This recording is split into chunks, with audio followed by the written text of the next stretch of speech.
Hello everyone, Risky Toothpick here. Back again with some more Alone in the Dark as Emily, and it's it's raining outside. It's a nice day. I love the rain. I love the sounds and whatnot. I sleep like a baby. But what's our goal? We need to go into Dr. Gray's office. So we need to go down another floor. Getting rough up there. Definitely is.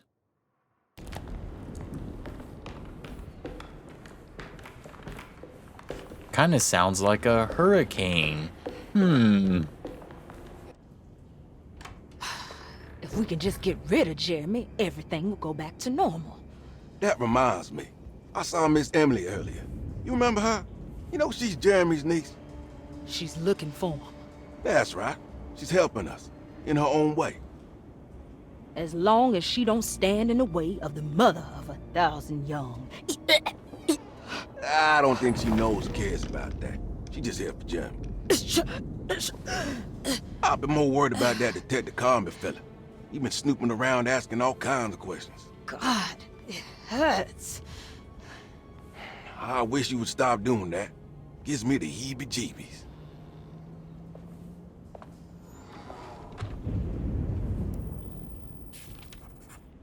The orderlies, Baptiste and Lottie, were back at Derceto as well, like pieces of Emily's past haunting her. She couldn't figure out if they were on her side or not, and what was Lottie suffering from?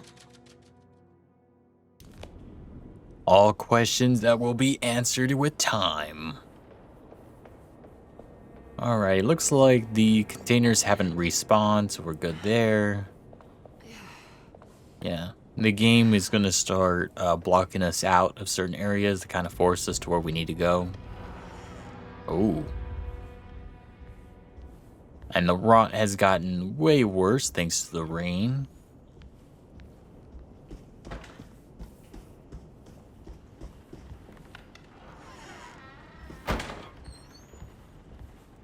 And you know what? We will check these rooms again. What is going on here? It's blocked. Ooh, looks like something broke.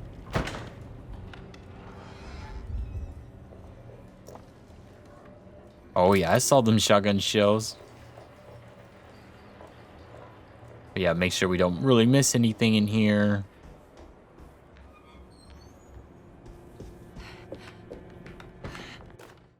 Preparations for St. John's. We must have faith that Jeremy's pact with the Dark Man is a bluff. If we are lucky, our visitors will find him and prove it's all nonsense before night falls. What is true is our attempt to call on her. Too many things have happened for this evening to be in vain. Think of Jack and Cassandra, even Perosi, whose circumstances I can't understand. Grace is our goat without horns. She knows it and will play the role. You must talk to your brother, Baptiste. I worry that he will fail us. Mrs. Thompson. Pretty simple. So new things have popped up. I don't think we can go down into the basement. I think the door's locked or something. Yeah.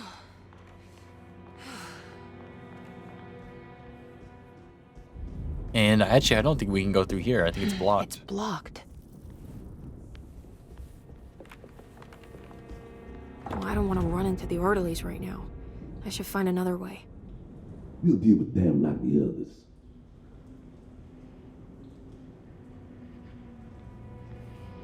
They should talk more. No need to overdo it. One shallow grave is enough. One shallow grave is enough. I think Dr. Gray is in there. Maybe I can go snoop around his office then. They really talked that much that time? I think with the detective, they talked a little bit more.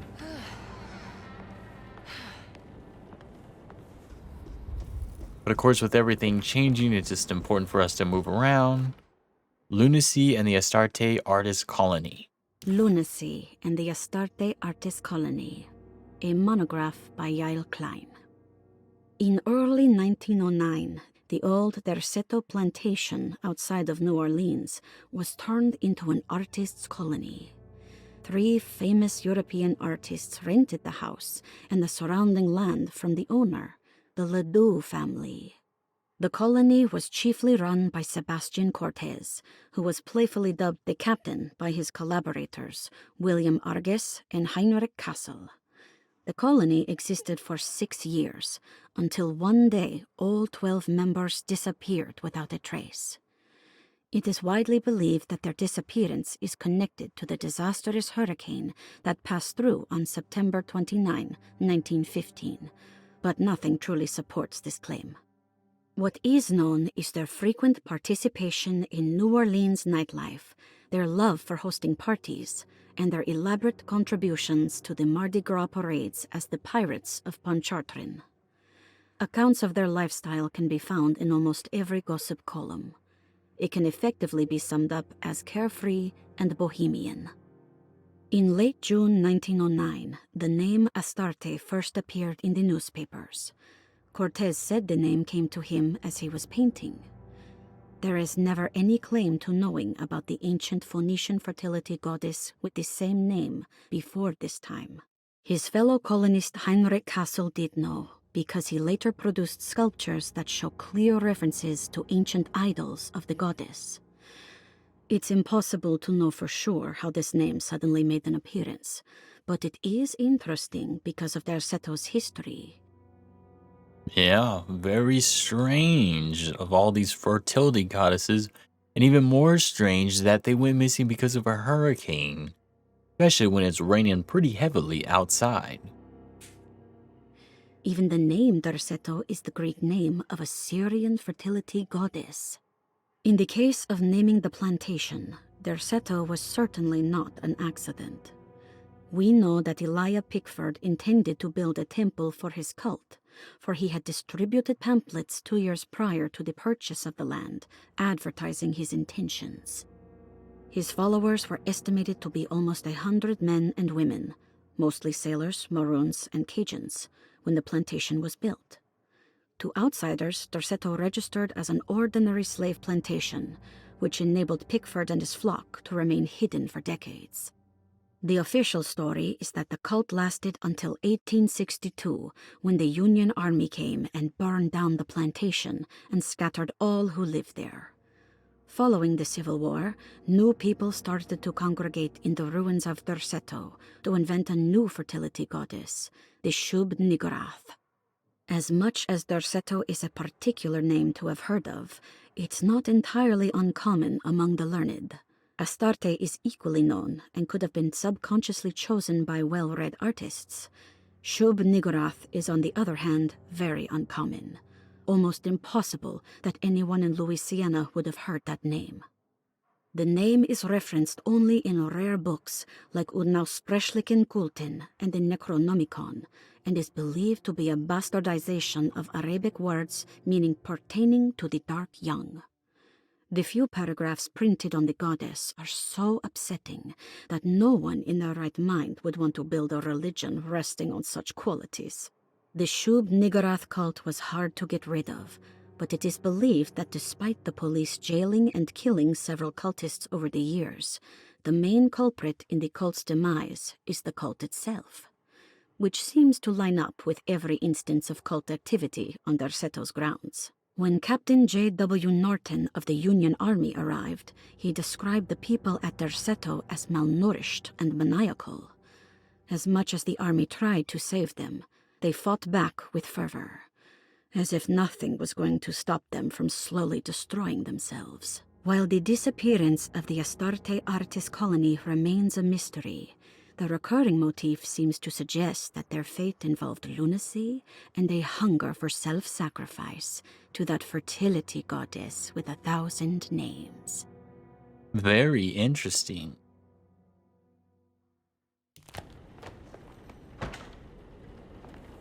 Now, what is Jeremy's role in all of this, though? And why are they looking for him?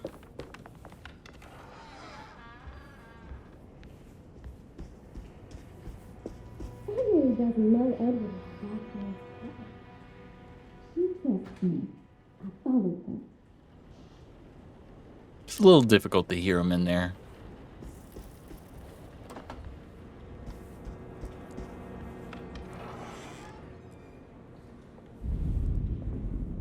But yeah, as you can see, this thing was kind of similar to what we found in that guy's, Jeremy's, perfect world, or whatever, that dream he had. Let's go to the tree, check it out.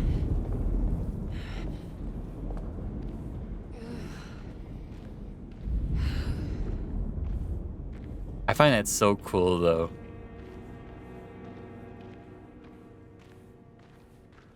So it's so unique that Detective Carnberry or whatever, he like hears the whispering. It's haunting in this light.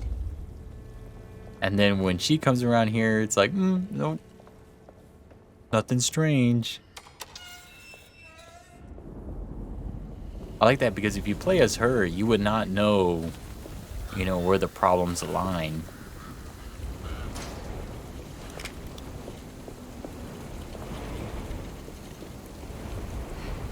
At least until like later on. Oh, our weird cat / dog monster's not there no more. Worth it machine gun rounds.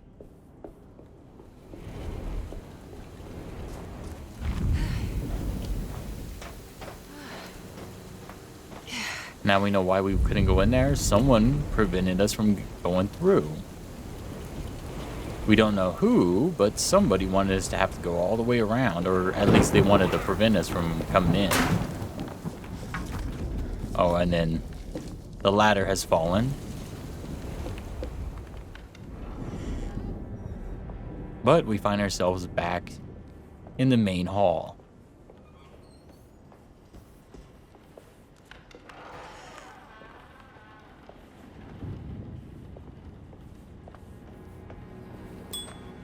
Yeah, hello, I need some help. Anybody there? No one comes.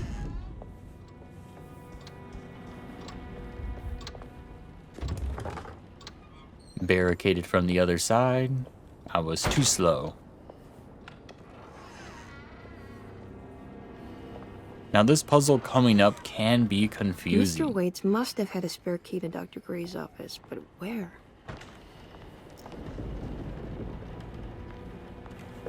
Very, very confusing. I don't know the combination. Wait, maybe I do. But yeah, so to get this combination, you have to go to the Dark Man's contract. And it is the 913 down there at date of emission. That is your code. So, of course, what you want to do is you want to go left 9. 9. 1. Go all the way around. It worked. That can definitely confuse somebody, though. We have his office key and the empty room. The last guest in the empty room suffered from severe maladaptation. I must write this down, because if I understand the condition sufficiently, it could make me deny this fact at a later date, and there is reason for me to think I may come to suffer the consequences from this dysfunction, as some who came in contact with the guest seemed to adopt a new worldview in which everything was predetermined but broken. Upon accepting this worldview, some memories became unmanageable and later rejected. I do not know what this means. I cannot even remember the fate of the guest. I think they were simply misplaced one day and forgotten. Just like all documents pertaining to this guest, they have all been destroyed, or they never existed in the first place. Who wrote this? There has never been a guest in the empty room. Yeah, there's just an empty room. We call it the empty room. We'll never have a guest in there. Very suspicious, very weird. But now we can go explore his office. Here we are, Dr. Gray's office. Now let's see if we can find some answers.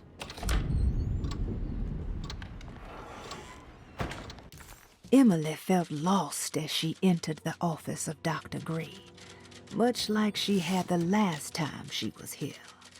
She began to question what she was hoping to find.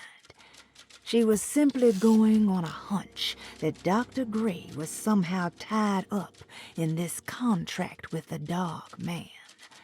Emily couldn't even begin to imagine what kind of evidence she would need. Besides a clear confession, of course. But she doubted she would ever find something like that. She was grasping at straws. The steps on the contract were so confusing to her that she was just hoping to get some small indication on where to go next. Alrighty. Let's see what we can find. Cassandra's things. I have finished tidying up Miss Beauregard's belongings. I will leave it to you to contact her agent and have them collect her things. I found one of Grace's drawings she might want back, along with this key in her room, which I believe you've been looking for. Mrs. Thompson. And France. A small key shaped like the country of France. Will come in handy later. Stairwell key.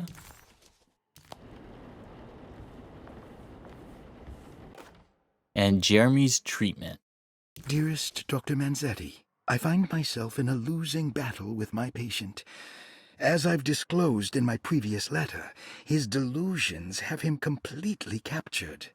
It's bad enough that he is torturing himself with paranoia, but his madness turns out to be quite persuasive to others, effectively laying the ground for mass delusion. I am writing to you in hope that you can give me some guidance. Beyond my ambition to avoid devastating surgery on my patient, I have grown worried about my own defenses. The words of my patient are deranged, yet they often resonate with something primitive within me. I have tried photographing his brain with X-rays. It was surprisingly difficult to get good results. Dark blotches on the plates kept obscuring all details.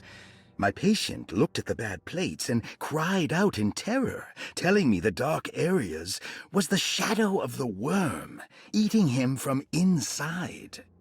I could not see anything out of the ordinary. I hope this is a sign that my mind is not as receptive to the madness as I had feared. After further inquiry, my patient described the shadows inside his mind as some kind of chthonic monstrosity that wants to undermine his sanctuary. This is clearly a reference to a place he calls Teroea, a sort of library or convent that works as a psychological haven. With this imaginary haven threatened by this Chthonian, he has now constructed another, less pleasant hiding spot. Lately, he has been bringing up a metaphor of a steamboat that has run aground, that he feels like he needs to start the engines and reverse, but he is afraid that the hole in the hull would cause the whole ship to sink.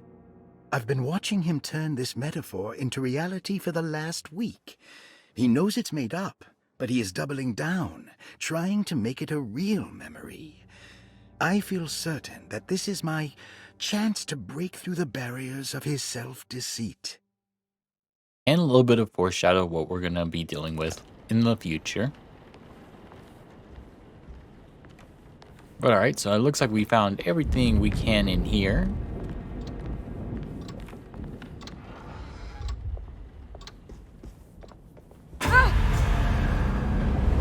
This can't be.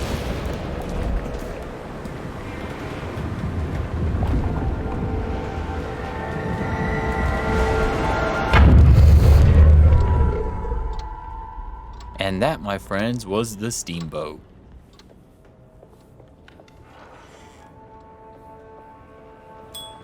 But nothing really to be worried about. I actually want to know, so we have a key. for the stairway. But we also found a key for Cassandra's room and all that, so I want to see if we can come over here. Hey, little lady, how's your evening been going? Ups and downs, I suppose. I hear that. We all live in the life of an elevator operator. Are you alright, sweetie? Do you want to see my mask, miss? I'm making it for St. John's.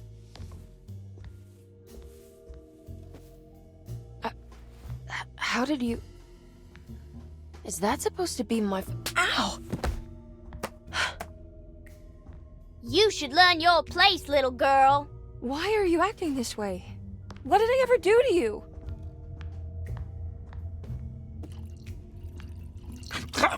Grace! Grace!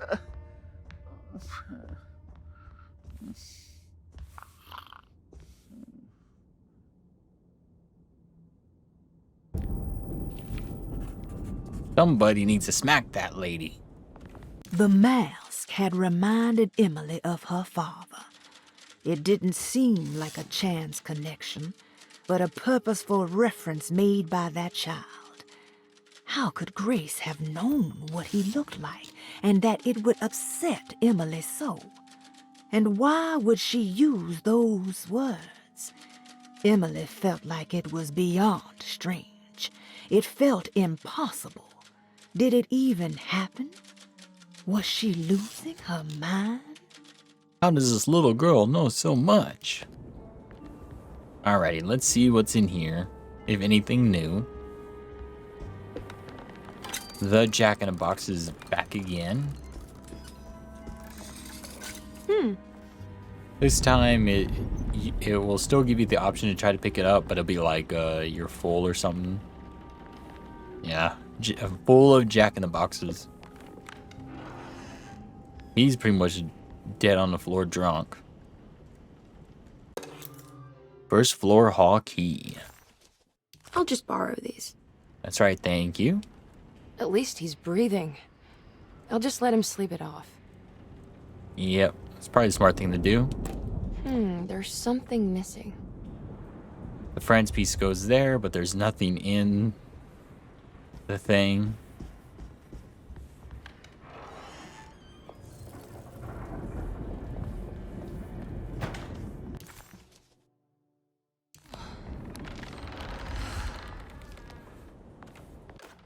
Cassandra's last page. Jeremy knew that the only one who could help him now was the guest in room number 3. The room seemed to have been empty for so long. But that wasn't allowed to be true. The story needed to be different. To include something from the outside, he would bring the guest back to room 3 and show them what was in that safe. 913. But those were not the right numbers. That was the combination for the safe in the clerk's office. Yep, there we go. I guess if you didn't know, the safe combination, you could come up here and it would help you out. I'm guessing. But that seems to be it.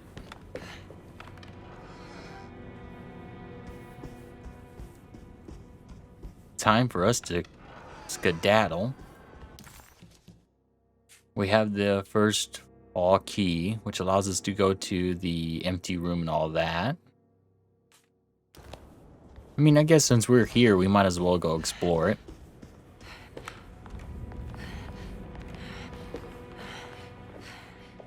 We'll have to go that way anyways later.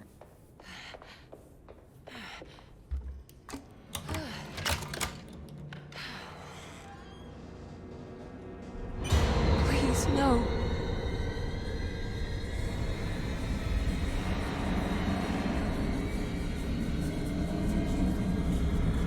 Let's see what happens. Oh, he just vanishes. Pretty interesting. Well, can't complain with them shotgun shells, though. Moment of clarity. Sometimes I think this place makes me worse. That Derceto might be my grave. A coffin made of ostentatious architecture. A Taj Mahal for the drunken depressed. There's something about Derceto. Something about Dr. Gray. Like we all pretend that we're here to get better, when in fact we are here to be forgotten.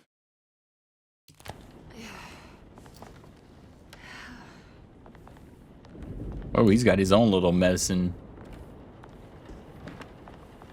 Okay, so it doesn't allow us to interact with that yet. Or at least it allowed us to interact with that as the detective.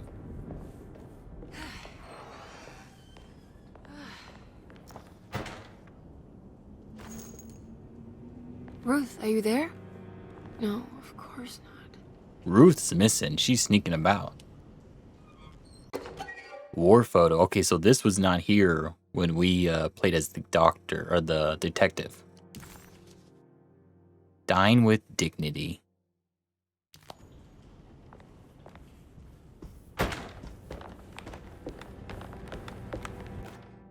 Henry Castle's zoetrope? Castle built the zoetrope as an exercise in animation. He is very interested in moving pictures and has even ordered an aeroscope camera for the colony. I'm looking forward to seeing what kind of phantasmagoria he will produce. For now, his zoetrope entertains me greatly. It's not the little man passing his head, while quite humorous. It's the spell of that flickering light as it rotates. I swear, it takes me back to my childhood in a most profound way. Pretty simple. I guess we're going to check out her weird camera. My goodness, they're just giving us all types of goodies here. Yeah, so we needed an item for it. We'll probably find the item in the empty room. Oh. Oh, okay. This is all new to me. What is going on here? Yeah, we're in some weird bar. Some money in there, though. Jangling shaker. Oh, here we go. A goat without horns. Secret objective. Edward had heard the whispers for years.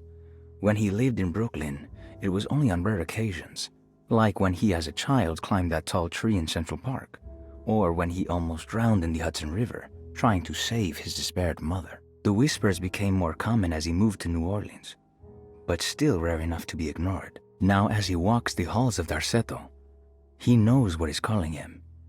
He doesn't want to admit it, but the dark young in the conservatory is telling him to sacrifice the cabris and corn. Alrighty. So it just tells a secret objective. We don't know what that unlocks, but we have it.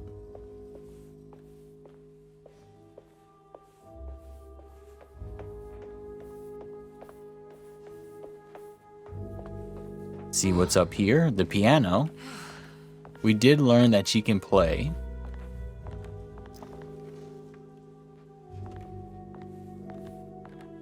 Nothing in there.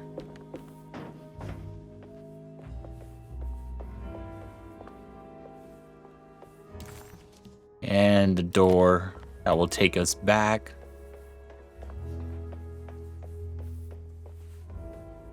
But I actually want to check out the empty room. Oh, we don't have the key. I thought we did. Nope, just the stairwell key.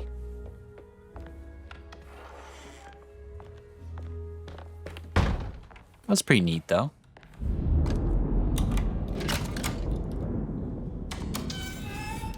So what are we missing now? So just one here. The Heartwood Curse. Dine with Dignity. And All the World's a Stage. Oh, and 1,000 young. So there's a few things we're missing.